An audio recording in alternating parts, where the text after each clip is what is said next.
María Elvira reúne, o está reuniendo ahora con su trabajo, algo que es curioso y difícil de ver en los tiempos que nos tocan, y es que la historia sea comercial, que la historia sea vendible, que un libro de historia tenga repercusión mediática y sea algo que modifique el discurso actual.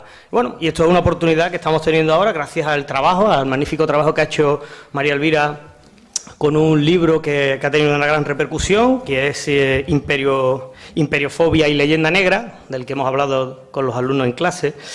Y bueno, creo que que es importante este tipo de trabajo, porque primero, como también trato de transmitir a los alumnos, por favor, como trato de transmitir a los alumnos, la historia se sustenta no solo en la investigación, sino también en el debate historiográfico, por supuesto, en la contrastación de ideas, y no solo en la defensa de las ideas que uno tenga, sino en que escuche las ideas de otros, y que de ese debate, de ese enfrentamiento de ideas o esa complementación de ideas, pues progrese el conocimiento.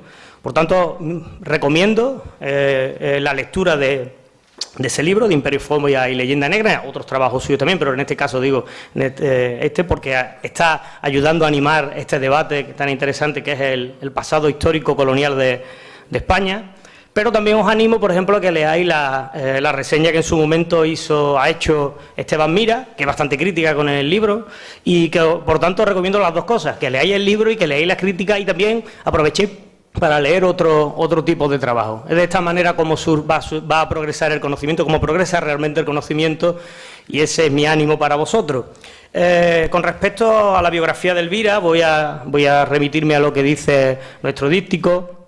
María Elvira Roca Barea es doctora en Filología Clásica por la Universidad de Málaga y es profesora de Lengua y Literatura Española de un instituto de enseñanza secundaria. Ha sido profesora visitante del Departamento de Lenguas Romances de la Universidad de Harvard y es autora, como digo, de numerosos trabajos, entre ellos el que hemos referido.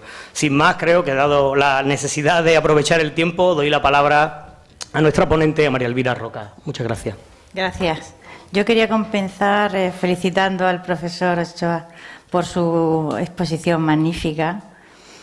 Me desagrada mucho hablar, me desagrada mucho que alguien esté hablando y alguien esté utilizando el móvil. Yo lo he hecho mientras él hablaba y no lo hubiera hecho jamás si no estuviéramos en esta especie de situación de ciudad sitiada en que el país se encuentra, ¿no? Y la razón por la que lo he hecho es porque desde ayer aproximadamente se va cociendo y parece que se confirma. De todos los escenarios posibles era el que yo más temía y parece que es el que viene. El pacto del Partido Socialista con el Gobierno de no aplicar el 155 a cambio de elecciones en enero en Cataluña. De todos los escenarios posibles, este era el peor. Y tienen ustedes 20 años y una tostada muy hermosa por delante. Y no diré más, que me ceñiré a aquello para lo que me invitaron, digo yo. Cuando me hablaron de esta conferencia, que va a ser muy, muy breve, y me puse a pensar de qué podía hablar que fuese algo que fuese como muy, muy evidente y muy, muy chocante, de forma que fuese imposible negar su existencia. Pues hay dos huellas. Las primeras, las más clarísimas a mi modo de ver. Una es el rock and roll. Sí, el rock and roll. Importantísima huella del virreinato de la Nueva España en los Estados Unidos, el rock and roll. Y la otra es el western. La mayor parte de las películas que se han filmado tienen por detrás una historia estoy hablando del gran western, estoy hablando de Fort Apache, estoy hablando de John Ford, estoy hablando de las grandes películas. Les cuentan ustedes la historia de un avance épico desde San Luis, Missouri, en el que parece que el hombre blanco protestante se va tropezando con otros hombres indios, y esos indios nunca parecían haber tenido conocimiento previo de la existencia del hombre blanco. Eso es falso de toda falsedad. Agárrense la lista de los 20 westerns con más prestigio en la historia de los Estados Unidos. Y estudien el enfrentamiento entre el hombre blanco y el hombre indio que ahí se cuenta. For Apache, por ejemplo, de John Ford. John Ford tiene varias muy buenas. Pero nunca nos enteramos que esos indios hablaban español, ¿vale? Que Jerónimo hablaba español, que estaba bautizado. Sus padres también lo estaban. 2 generaciones llevaban los apaches chiricahuas ya, sedentarizados prácticamente. Y nunca tuvieron un sí y un no con la administración imperial española. Parece que los chiricahuas se sedentarizan de una manera relativamente suave y hasta el año 48, en que tiene lugar el primer levantamiento con el virreinato ya independizado contra el gobernador. Los apaches se habían sentido razonablemente bien y cómodos en el amparo de las leyes de Indias con los que gobernaban su existencia, ¿no? O sea que la mayor parte del western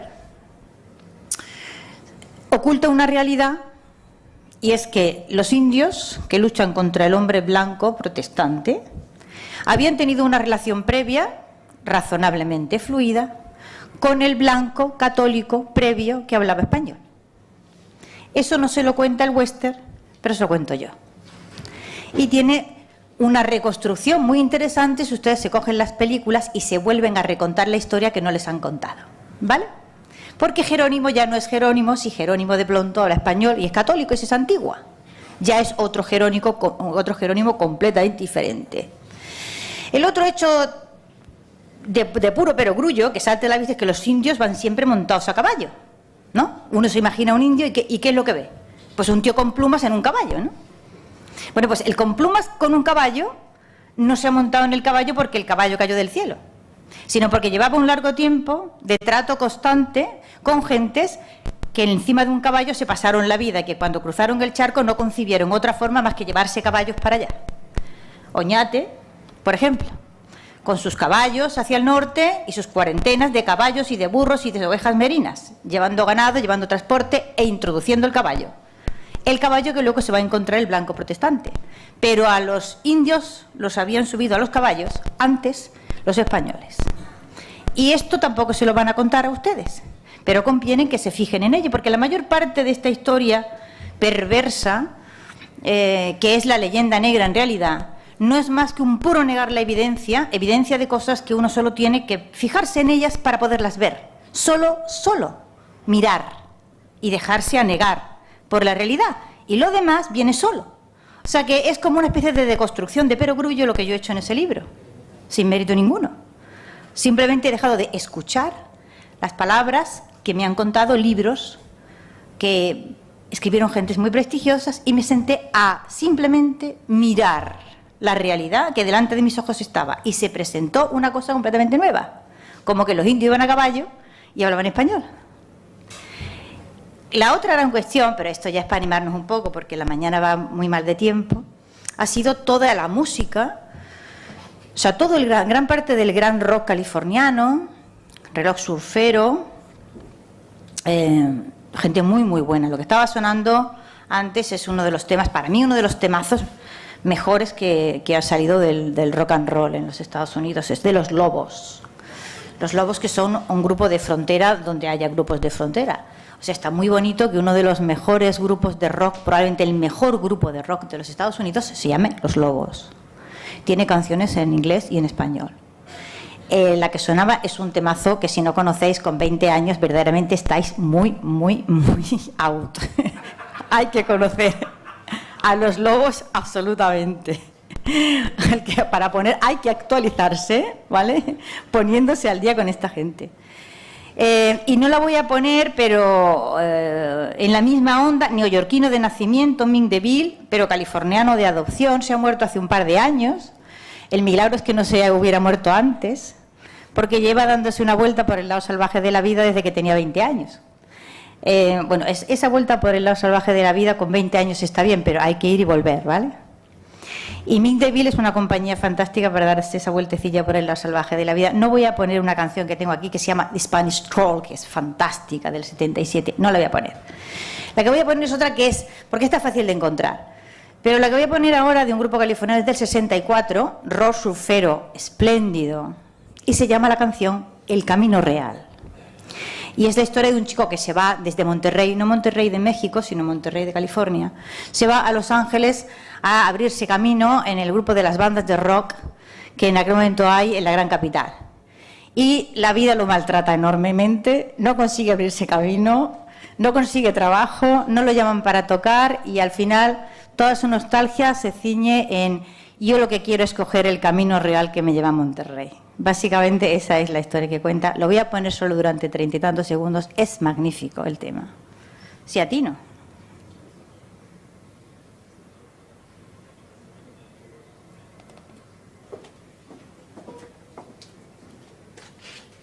¿No pasa nada? No, ¿no?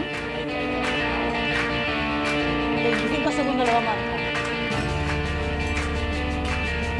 ¿Cómo le doy voz? Down this highway, Highway 101, wishing that my lonesome trip was over and done. Counting up those miles, and I'm listening to that whine. I got a California woman on my mind. And I mean, take me home, back to Monterey, 'cause I didn't have much luck down in LA.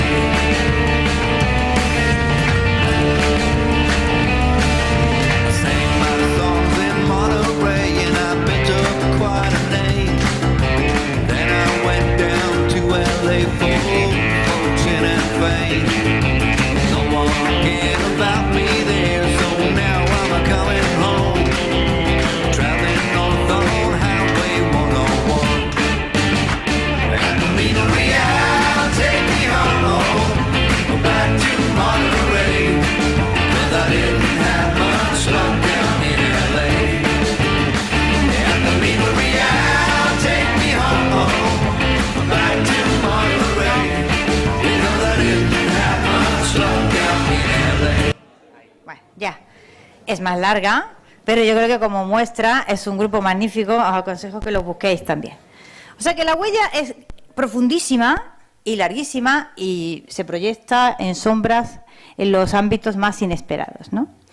Pero quizás la huella más importante del virreinato y en general del imperio ha sido toda esa construcción que a lo largo del siglo XIX se fue haciendo del imperio español como el negativo de aquello que no se debía ser. Es decir, el papel que ha jugado ese imperio y ese virreinato en la construcción de la identidad nacional en los Estados Unidos es importantísimo y está bastante bien estudiado.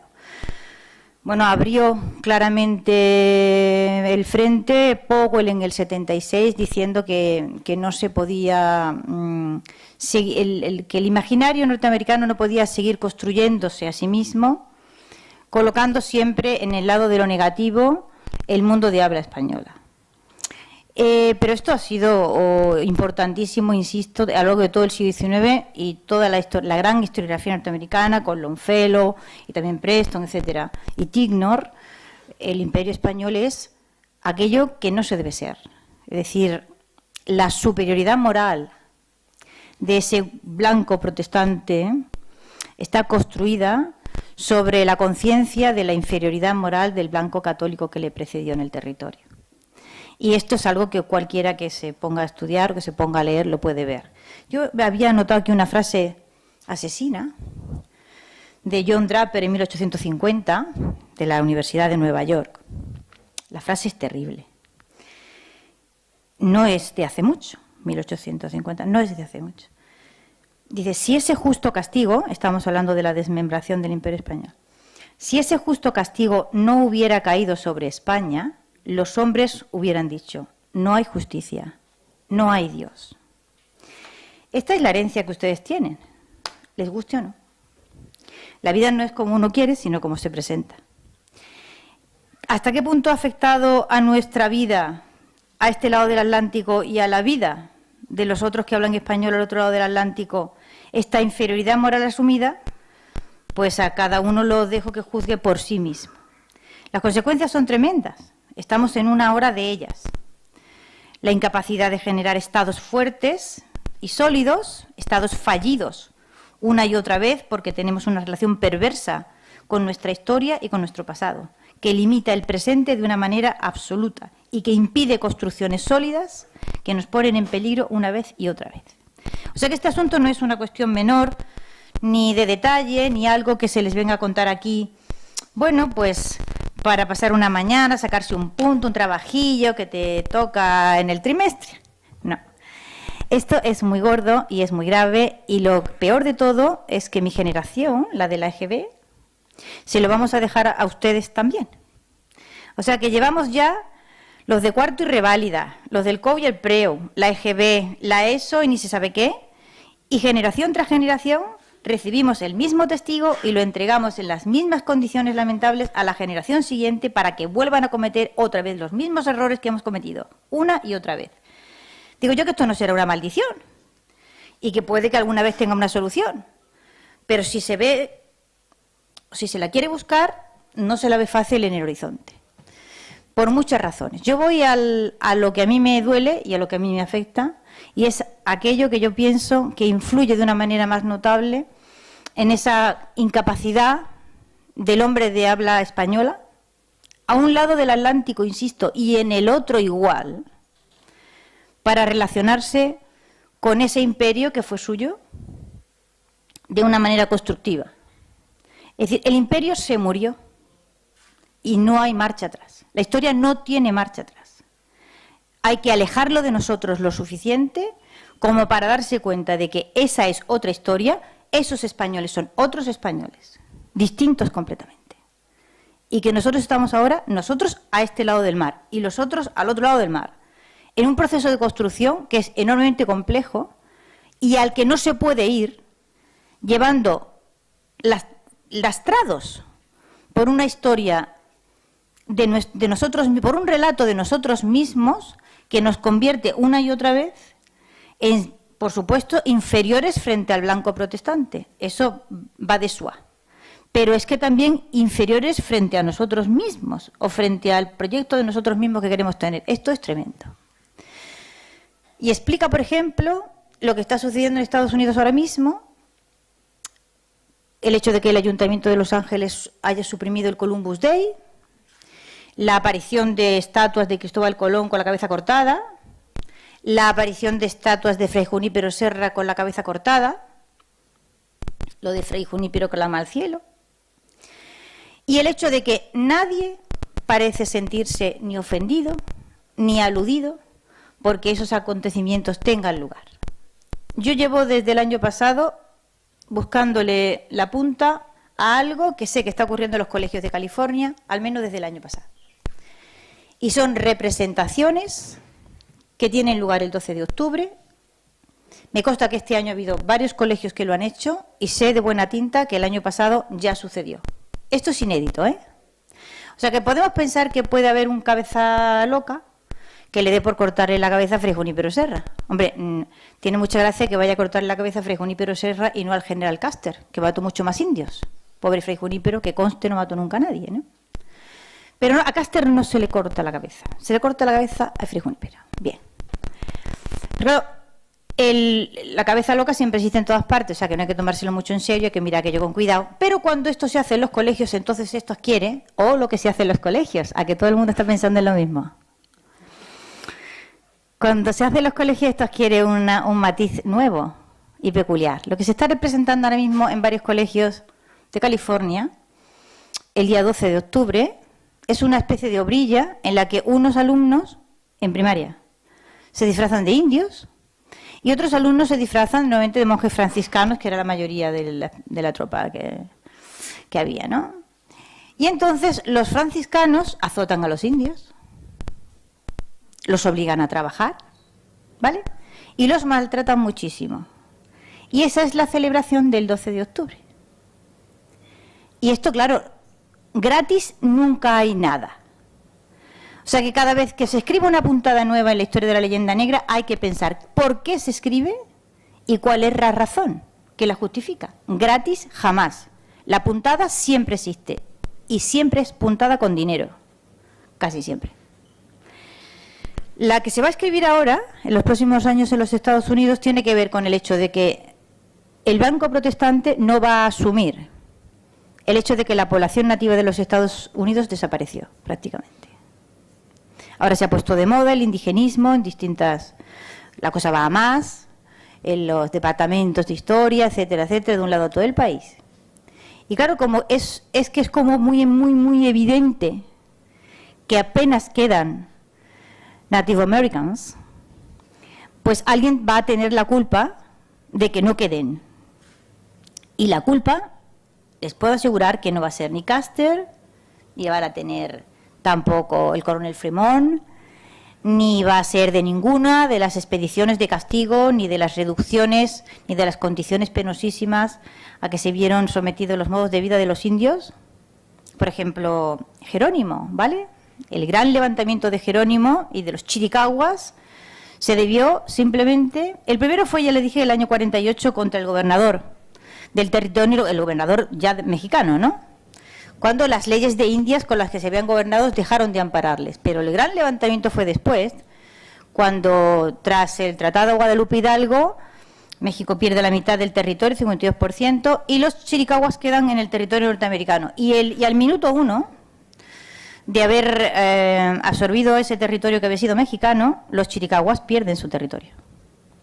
Y se les comunica que tienen que irse a vivir a otro sitio, porque aquello ya no va a ser su tierra nunca más. Y entonces cuando se produce el gran levantamiento de las guerras apaches, que se llama, ¿no?, que acabó con la práctica extinción de todas las tribus. Jerónimo terminó su vida en una carreta al lado de un chimpancé, enseñado por las ferias, como el gran monstruo a quien el blanco protestante ha conseguido reducir a su verdadera condición. Y esto es lo último que cuento. La razón por la que esto está comenzando ahora en Estados Unidos una nueva página de reescritura de ese mito que tiene un propósito muy claro. Y ese propósito es que alguien va a tener la culpa de la desaparición de los nativos en el territorio de los Estados Unidos de América, y ese alguien no va a ser blanco protestante. Eso se lo puedo asegurar. O sea, vamos a cargar con más muertos de los que ya teníamos. Nos da igual, porque habíamos cargado ya con tanto muerto a lo largo de la historia, que total, terminar cargando con la muerte de los navajos y los cheyennes, y etcétera, etcétera, etcétera, por más que no se vio un español nunca muy implicado en la desaparición de esto, pero en fin, teniendo al malo fabricado, cuesta muy poco trabajo colgarle una barbaridad más.